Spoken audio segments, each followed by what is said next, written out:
Well, this is an interesting turn of events. Jesus coming, having baptized in the Jordan River and spending time in the desert, filled with the Spirit, comes back to his hometown and reads the prophet Isaiah and looks around and says, I'm here to tell you this prophecy is coming true as you're hearing it. Now, why this strange reaction? He's talking about good news to the poor, right? Sight to the blind. Why this strange reaction? Why this, oh, aren't you Joseph's son? You know what that means. Joseph is a carpenter, right? He's a working man. Jesus is in a working class. He never really went to school, so who are you to tell us how to interpret the Bible, right? St. Mark is a little more graphic. St. Mark says, are you not Mary's son, you bastard? Pardon my language, but that's what St. Mark says they're saying. So, in other words, Jesus himself is among the poor class, and he feels this prophecy coming true, but as he's looking around in the synagogue, these are all the good people. These are all the people who go to church every Sunday. These are the ones who do everything right. So when he says this prophecy is coming true, he's saying, now it's time for you to roll up your sleeves. That's what's happening here, apparently, because they get filled with rage that this commoner should be telling us how to read the Bible. Well, what we're thinking about here is that each of us is being called then to read the prophet and to fulfill it. Each of us is called to take Jeremiah's place and be able to hear the word say, I'm choosing you. I've known you since before you were born. And all of us will probably have some excuse, like Jeremiah, I'm too young. Well, we won't have that excuse, but God is looking at us in the eye anyway. I got the picture of this Caravaggio painting here. This is one of Pope Francis' favorite paintings, and he talks about it in that interview that he did shortly after he became Pope. And it's hanging in the church in Rome, and pretty good sized painting actually. This painting is a little bit hard to make out all the details, but there's enough here to interpret what's going on here. So these are Matthew and his buddies counting their loot. So they're tax collectors, which means they are squeezing every possible penny out of the poor in order to get on. Now, of course, some of this has to go to the Roman emperor, but they're going to keep some of it, right? So here comes Jesus, and you can tell it's Jesus. Very faint, but the only really bright thing in this picture is this halo around Jesus' head. And this is Jesus pointing, saying, come and follow me. Now, this apparently is Matthew, the best dressed, and he's saying, who, me? Now, it's interesting. He may be pointing to himself, who, me? But it looks like he's pointing, you mean him? I think that's the point. You mean him? Huh? And then look at this guy down here, this young guy down here, who's sorting coins. You can just see a little bit of his face there. People say, though art experts say, that's Caravaggio. That's himself. Caravaggio often puts himself in his paintings. In the Garden of Gethsemane, when the soldiers come to arrest Jesus, there's a guy holding a lamp so they can see what they're doing. The lamp is shining on his face. That's Caravaggio. Caravaggio sees himself as a spectator, but not an innocent spectator. A spectator who's implicated in what's going on here. In this case, he also is being called. So Caravaggio's idea is this whole gang of thieves counting their loot, they're all being called by Jesus, come and follow me. Come out of this musty old dark county room of yours. Come out into the free open air where everybody else lives. And take some of this money and spread it around. Give it some use. Huh? That seems to be what's happening here. So what we have is Jesus trying to get us to understand that we are all involved in this. We are all hearing the Spirit come upon us and encouraging us, filling us with Spirit, that we can figure out how we can then do something in our community, among one another, for the good of the whole human family. That's the power of this, I think. Pope Francis has written this encyclical entitled Laudato Si, which means praise God. And so there's a couple of lines that are kind of important. In this particular set, and I've put it in the broadcast so you can read it for yourself. In this set, Pope Francis is saying what you and I can do. Now, this could be at the very end of the study, but it fits best this Sunday because Jesus is looking right at us.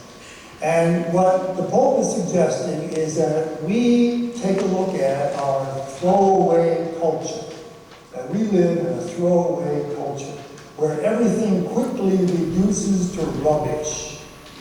We have not managed a circular model of production, preserving resources, limiting the use of non-renewable resources, moderating their consumption, maximizing their efficient use, reusing and recycling. That's what he suggested, that all of us begin to live that way. Near the end of the encyclical, there's a great, it's at the bottom of page 5, where he says, we need new convictions, a conversion of heart, new convictions, new attitudes and lifestyle. The emptier our heart is, the more we need things to buy, own, and consume, unable to accept the limits of reality. The emptier our heart is, the more we need things to buy, own, and consume, unable to accept the limits of reality. So this is a spiritual study. This is not just about the science of the earth. It's about the psychology of the human spirit, the psychology of full hearts or empty hearts. Incidentally, he gives a nice compliment to young people. In paragraph 209, young people have an ecological sensitivity and a generous spirit, making admirable efforts to protect the environment. But at the same time, they've grown up in an atmosphere of extreme consumerism, affluence, which makes it difficult to develop these new habits. We're faced with an educational challenge. And so it gives us some suggestions of what we all should start to do in this new lifestyle. Turn down the heat, wear warmer clothes, avoid plastic and paper, reduce water consumption, separate refuse, reuse something instead of discarding it, cook only what you can eat that day, use public transport or carpool, plant trees, turn off unnecessary lights. All of these habits reflect a generous creativity which brings the best out of human beings, restores our sense of self-esteem, enable us to live more fully, and ultimately to change the world. Now, as I was reading this, I'm old enough to remember the Second World War, so there's a few of us here that may be able to remember this. And what did they do? We had what we called the war effort, right? Our soldiers were all going off to Europe to fight the war, and Japan to fight the war. And meantime, we at home were all doing stuff to support the war effort. You couldn't buy a new car because the car companies were making jeeps and tanks and airplanes, right? You couldn't even buy tires for your old car. And by now, in those days, they had inner tubes and tires got flat rather frequently. Tires were getting flat every other day. My father had to carry 2 spare tires in the trunk because at least one of them would get flat and maybe 2 of them would get flat on the way to work and back. Why? Because all the rubber was being used for the war effort. Victory gardens. We all planted gardens. Well, we lived on a farm, so of course we were planting gardens, but everybody was planting a garden to produce some of your own food. Things were rationed. Even if you had the money, you couldn't buy gasoline unless you had your ration for that month. And once you used it up, you had to wait till next month to buy more gasoline. The same was true with dairy products. Dairy products would get rationed. So my cousins living in Cleveland, they couldn't really buy enough milk for the kids because their ration tickets ran out too quick. So we didn't need ration tickets. We made our own butter. We had all the dairy product we needed. So we sent our ration tickets for dairy to Cleveland. They sent us their gasoline ration tickets because they took the streetcar back and forth. They didn't need that. So we were all involved in this war effort together. Everybody. They didn't have plastic wrappers in those days. They wrapped stuff in wax paper and tinfoil, right?